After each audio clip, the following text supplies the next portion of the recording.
चुका है। किस तरीके से कुछ दिनों पहले तक धूप के कारण लोग परेशान थे, लू चल रही थी और इसको लेकर अलर्ट जारी किया गया था। लेकिन अब वहीं अगर हम पटना की बात करें तो पूरा का पूरा जो माहौल है वो बदल चुका है, जो मौसम है वो परिवर्तन ले चुका है।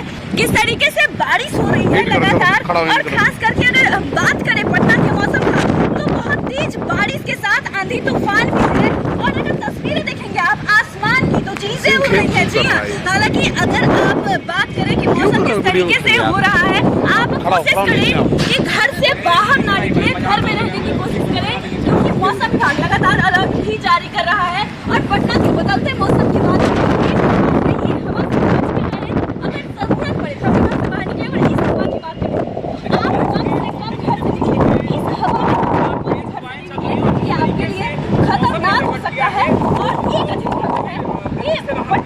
बिहार के लोगों को बारिश का इंतजार